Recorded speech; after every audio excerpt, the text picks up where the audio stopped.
कांग्रेस के जो बड़े नेता यहाँ से जैसे पटना ही गए तो बीजेपी वाले जाते हैं तो पहले जाकर के अपना पहले दफ्तर जाएंगे और कांग्रेस वाला पहले का नेता पहले होटल जाएगा और देखा कि मेरा कमरा ठीक है कि नहीं है। होटल में जो बीच कमरा में दिया है। दीपावली पड़ी थी ना बिहार इलेक्शन के बीच में, तो दीपावली के लिए हम लोग जैसे कोई भी कॉर्पोरेट का व्यक्ति छुट्टी लेता है ना 2 दिन का, बीजेपी के जिन नेताओं को वहां जिम्मेदारी दी गई थी दीपावली में कि उनको जाना था तो बकायदा इन्फॉर्म करके कि इस समय जा रहे हैं और इस दिन आ जाएंगे, बस 2 दिन की छुट्टी। तो इस तरह से अगर आप मेहनत करते हो तो उसको सर अब मैं 2 राज्यों की बात, हाँ आप कुछ कह रहे थे, आप बोलिए। नहीं, हम कह रहे हैं कि जो चेंज आया है माइक्रो और मैक्रो, इसके सामंजस्य का चेंज आया है। कोई नेशनल पार्टी होती है तो 2 चीज़ें होती हैं, एक संगठन आपका जो ज़मीन पे काम करता है, एक आपकी नेशनल लीडरशिप और आपका जो नैरेटिव है। 24 में बीजेपी को ये लगा कि संगठन थोड़ा सुस्त भी रहेगा तो कोई हर्ज नहीं, मोदी जी का नाम है, उनकी लोकप्रियता है, नैरेटिव है हमारे पास, गाड़ी निकल जाएगी आराम से। महाराष्ट्र में ये चेंज, आप केवल एक बात पता कर लीजिए कि महाराष्ट्र के विधानसभा चुनाव से पहले संघ के लोगों ने कितने घरों में जाकर चाय पी या खाना खाया, उसी से आपको परिवर्तन का अंदाजा लग जाएगा कि एक एक आदमी एक एक परिवार तक पहुंचना है। और उसमें जाकर किसी ने नहीं कहा कि आप बीजेपी को वोट दीजिए, सबने कहा राष्ट्र की सोचिए, राष्ट्र के हित में क्या है इसके अनुसार फैसला कीजिए। तो जब आप प्रचार के लिए जाते हैं कि इनको, इस व्यक्ति को दीजिए, पार्टी को दीजिए, तो लोगों में एक तरह की अरुचि होती है थोड़ी। लेकिन जब आप इस तरह की बात करते हैं, व्यापक फलक पर बात करते हैं, तो लोग सुनते हैं, मानेंगे नहीं मानेंगे वो अलग बात है। तो बीजेपी ने 2024 के बाद ये सबक सीखा कि इन दोनों का सामंजस्य जरूरी है।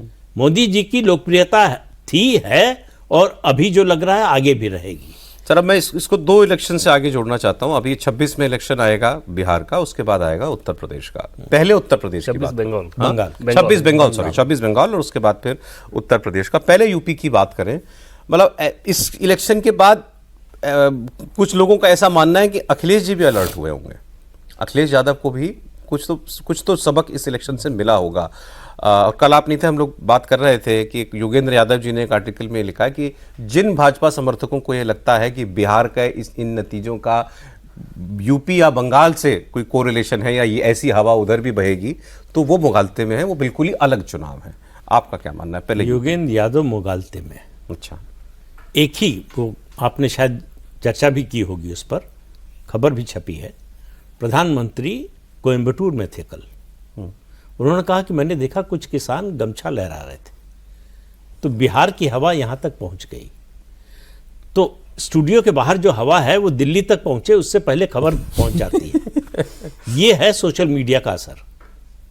कोयम्बटूर और बिहार, मतलब कोई तुलना है? कोयम्बटूर में असर हो जाएगा और उत्तर प्रदेश में, लखनऊ में नहीं होगा। ये वही व्यक्ति बोल सकता है जो सच्चाई देखने को तैयार नहीं है। तो या देख रहा है और बताने को तैयार नहीं है, और वो बार बार खुद अपने को ही कंट्राडिक्ट करते हैं, साबित करते हैं कि मैं ये देख रहा था कि हो रहा है, लेकिन मैं ये बोला नहीं, मैं फलाने के लिए पिच तैयार कर रहा था। जब आंदोलन कर रहे थे तो कह रहे मैं फला के लिए राजनीतिक पिच तैयार करता था। तो उनकी बात पर तो मुझे तो भरोसा नहीं है। उनकी बात छोड़ें, तो मतलब यूपी की हवा क्या कह रही है अभी?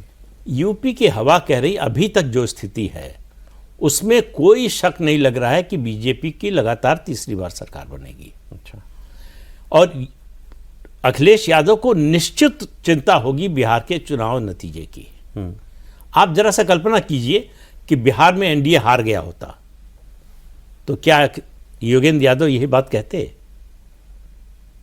फिर तो कहते हवा बहुत तेज से तेज चल रही है। देखिए कैसे बदल गई है। तो बात सही है क्या? ये जो माथा देखकर तिलक लगाने वाली आदत है ना, ये इसका सच्चाई से कोई लेना देना नहीं है। तो वो फिर से एक बार अखिलेश यादव के लिए पिच तैयार कर रहे हैं। कई बार कुछ टोपी वाले होते हैं, उनको तिलक नहीं लगाई जाती है, अच्छा देखनी तो माथा ही नहीं दिखता होगा। इसलिए देखना पड़ेगा। सर उत्तर प्रदेश में देखिए, जो चीजें पहले तो इसका 2 बात है ना कि एक देश में जो हुआ है, जो प्रदीप जी ने कहा उसको केवल मैं उसको पूरा कर रहा हूं। जो जेपी नड्डा जी ने बयान दिया उसको दुरुस्त करने के लिए लोकसभा चुनाव के बाद से प्रधानमंत्री कितने काम किए हैं उसको देख लीजिए। और आरएसएस को लेकर के अमेरिका के पॉडकास्टर आया था, उससे आरएसएस पर कितनी लंबी उन्होंने बात की है कि कितना बड़ा यह संगठन है।